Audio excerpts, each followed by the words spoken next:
Imagine a world where the sun does not set, where it simply slips behind the horizon and returns wearing a new name, electricity.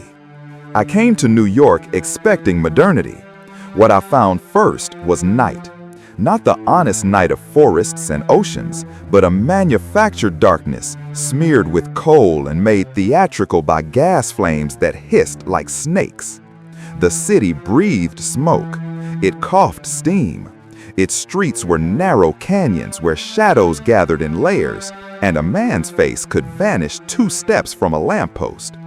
Everywhere there was motion, wheels, shouts, hooves, money. Yet the glow above it all was timid and sickly, as if the metropolis were still afraid to look at itself. Then I heard the word, passed from mouth to mouth with the seriousness of prayer. Dynamo. Not a mere machine, they told me, but a heart of iron, a rotating miracle, a caged tempest, a device that would coax lightning out of coal and water and force it to serve mankind without burning the house down. I laughed at first, because one must when confronted with the impossible. But New York did not laugh. New York leaned forward. New York wanted it. New York had always wanted to become more than it was. On an evening in 1882, I followed the smell of coal to a building that did not look like wonder. No cathedral spire, no marble facade, only brick, grime, and a constant low vibration, like a great animal breathing behind a wall. Inside, the air struck my face with heat and soot. Boilers muttered, steam pipes sweated. Men with blackened hands moved with the crisp urgency of sailors on a stormy deck. And there, enormous, gleaming, and indecently alive, stood the dynamos. Their belts spun, their metal bodies trembled, their copper windings shone like coiled serpents. A soft, hungry hum filled the room, a note so steady it seemed to rearrange the air itself. I had expected sparks and thunder. I found instead discipline, intelligence. A force that had once split trees on mountains now marched in circles under a roof, obedient as a well-trained horse. Tonight, one of the engineers whispered, unable to hide his grin, we feed the city. They did not speak of numbers. They spoke like farmers about to open a canal, as if they were about to let a hidden river flow. A hand moved. A switch closed. Somewhere deep in the station, contact met contact. The dynamos answered with a stronger growl. The building tightened its muscles. Outside, Manhattan blinked. One street, then another. A line of windows, a row of lamps. A shopfront that had always looked half dead suddenly became sharp and brilliant, as if the world had been rinsed clean. People stopped mid-stride. A woman lifted a hand to her mouth.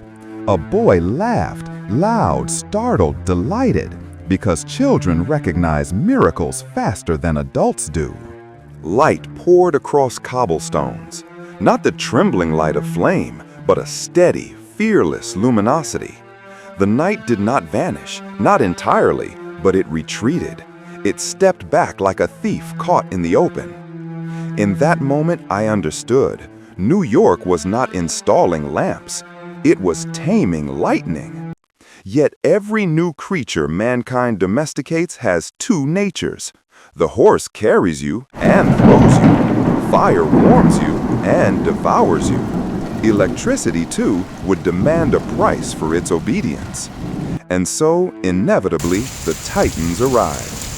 One was already famous, Thomas Edison, the industrial conjurer, the man whose name traveled ahead of him like a drumbeat.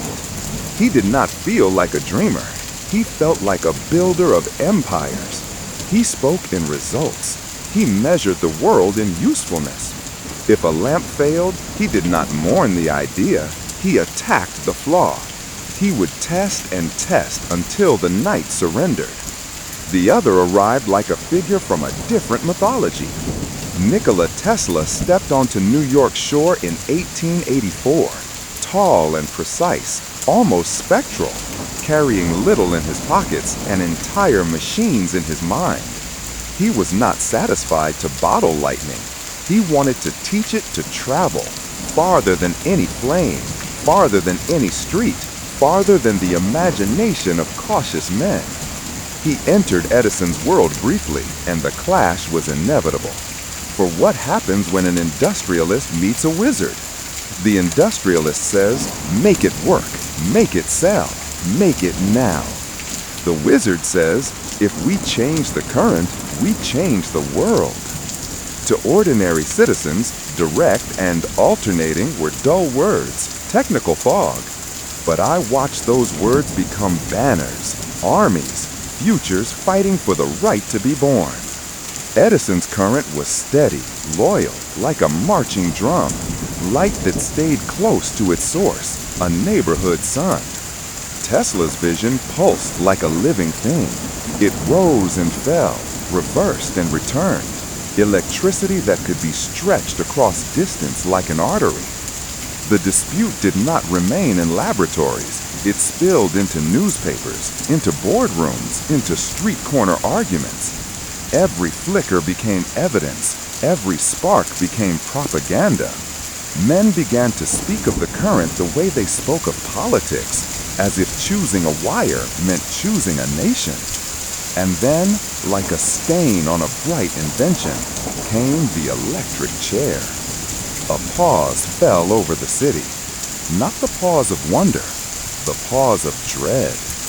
In 1890, New York performed the first execution by electric chair, William Kemmler.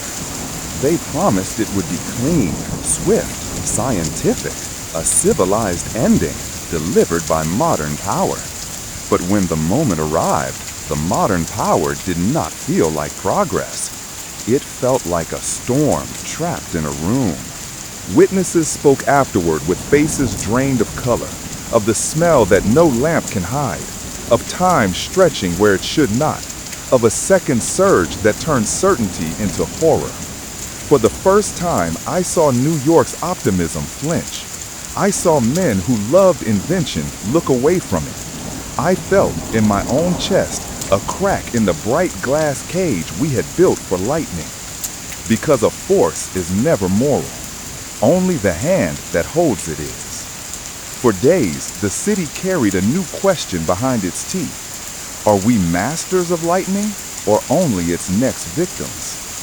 Yet mankind does not retreat from the frontier, not for long. The shock becomes caution. The caution becomes method. The method becomes mastery. Tesla's ideas hardened into reality. His alternating current found an industrial champion in George Westinghouse, and what had been a brilliant argument became infrastructure. Wires across distance, power drawn from places no gas lamp could ever reach. Tesla's key work on AC motors and polyphase systems, secured in the late 1880s, gave the new current not only light, but muscle. And then the story rose to meet a natural wonder so loud it seemed to belong to myth. Niagara Falls. A cataract of white fury, a river leaping into the abyss with the confidence of an immortal. For centuries, it had been poetry and terror. Now men looked at it with a different hunger. Not to admire it, to translate it. A hand closes a switch near a waterfall, and 25 miles away, a city feels it. Streetcars awaken, lamps ignite, workshops inhale, the night bends. A river speaks, not with water, with light. And in that moment, everything in New York's story, every smoky street, every humming dynamo, every argument, every fear, suddenly points forward. The lamps of 1882 were not the end. They were the first syllable of a new language. Because once mankind has learned to command night, what remains unconquered? We have caged fire. We have trapped steam. Now we have captured the storm itself and persuaded it to walk through copper without biting. We have made the invisible obedient. We have taught the ether to carry our intention.